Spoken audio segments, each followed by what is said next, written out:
Greetings to all of you. Namaste to all of you. Namaste to the future Abhinav.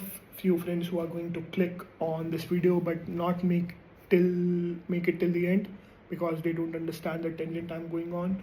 And to the future folks who are like, he was always like that. I can see that.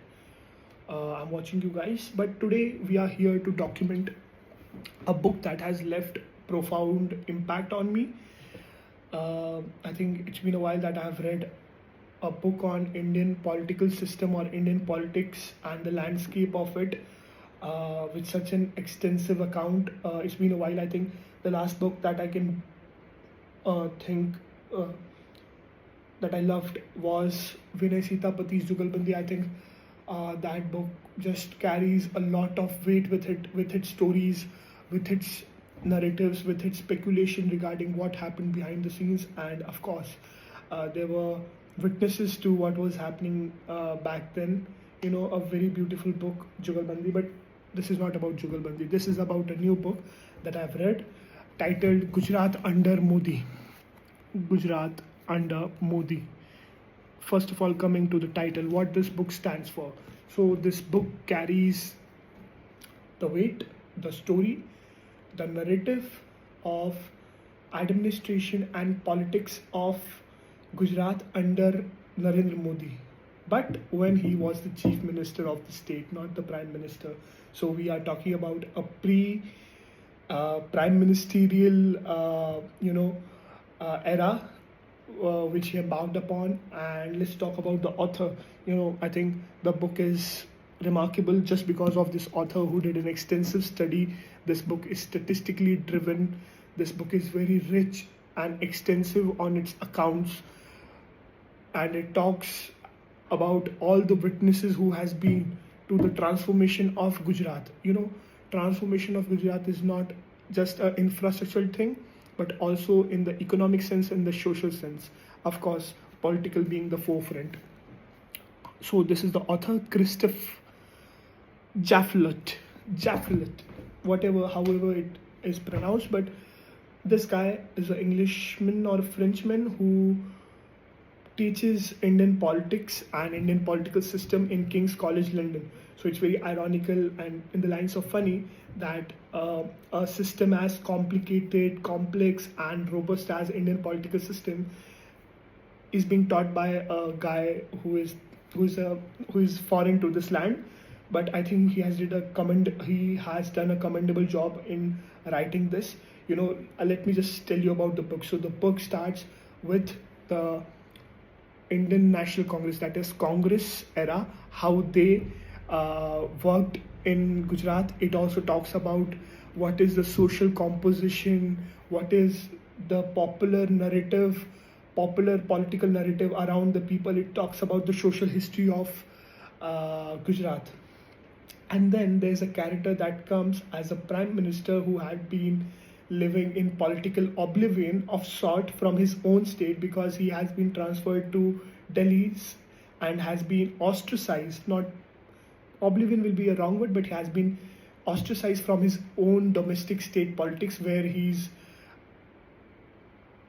belongs to. He comes as the chief minister to the state, surprisingly, and this is the book that covers his reign, his administration.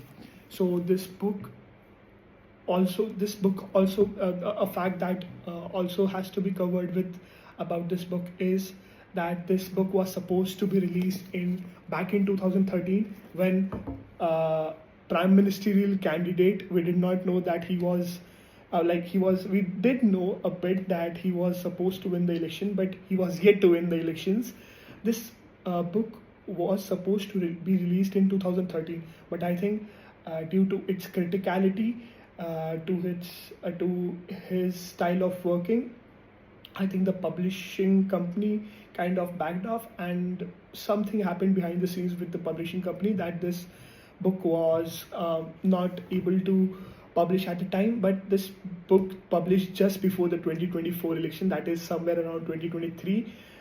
So I think which is a very beautiful fact, because whatever this guy covered in real time while things were unfolding in front of him, and he could equate or correlate that same thing with the administration of Prime Minister Modi and administration of Chief Minister Modi. He could relate the things. He could relate the style of working. So there is a preface written. There are two preface written, which is kind of funny. One in 2013 and one in 2023.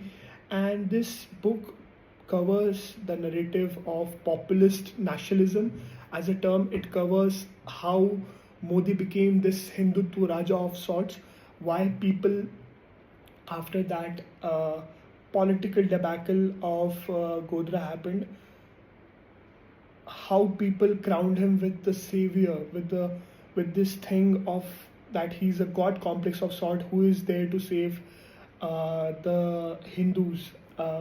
He talks about the Hindutva. He talks about how the state basically went far stretch from its normal politics to OBC-driven politics, which is now a populist narrative throughout, a political narrative throughout the nation.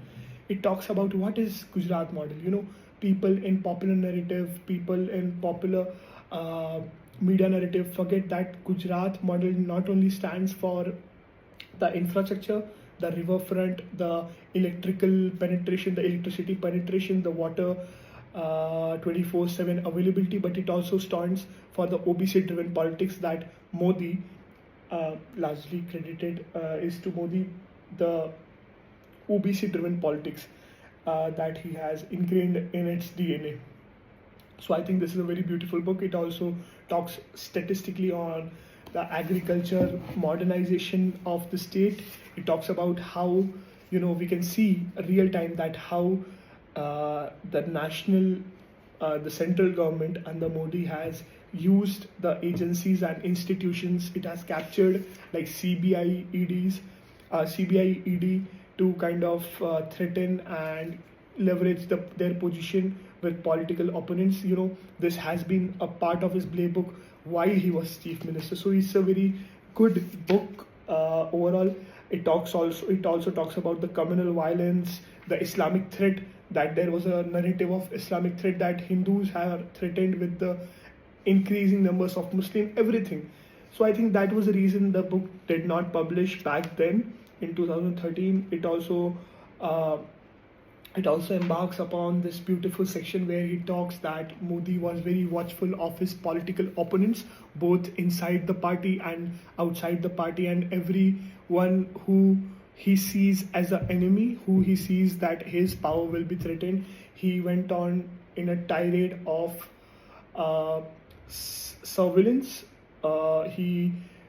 Everything basically, you know what I'm talking about. Then he talks about the thing of crony capitalism, how he brought a large industrial corporation and industrialist into this land and made this land a paradise for business. There was a reason to it. He talked about the widening rural-urban gap, which I couldn't kind of understand, about the social polarization that he talked about. And that's the thing he talks about. The last section, which was resistors, dissenters, and victims. He talks about all the guys who have been wronged, all the individuals who were a threat to his power, and what happened to them. It includes the then police officer Vanzara and every activist, environmental law, social, everything. So I think this is a very great book. I think to understand Modi's playbook and how he has stuck to his playbook still now. I think we are the generation who were too young when Modi became the chief minister. We were too young to understand while he was leaving the chief minister's office, that is the CMO, but we do remember his grand entry into the national politics, that he became the prime minister. People wanted the anti-incumbency of Congress. I think we were too young for that also, but we do remember that his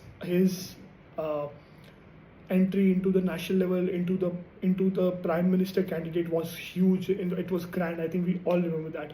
And I think now we are at the stage that we do understand how Modi works, and it is very refreshing and beautiful to see that he has stuck to this playbook and how he works, how he uses bureaucracy to his advantage. You know, people kind of discourage this habit of and saying it as suit boot ki sarkar, where bureaucracy, you handle everything, you handle everything to the bureaucracy and they run the state. You know, you give the political and the executive orders, you tell them the plans, they are the one who execute. Of course, this is our political system, but Modi has reinvented this style. So I think a beautiful book. I think I love this book. I love how critical it is of Modi's reign. I think more than that, I love that, you know, I love that he has stuck to this same thing from 20 years and still the opposition cannot do a single thing. You know, it tells about everything. I think I'm falling short of words about the book, about the weight this book carries. I think this is a wonderful book that you guys should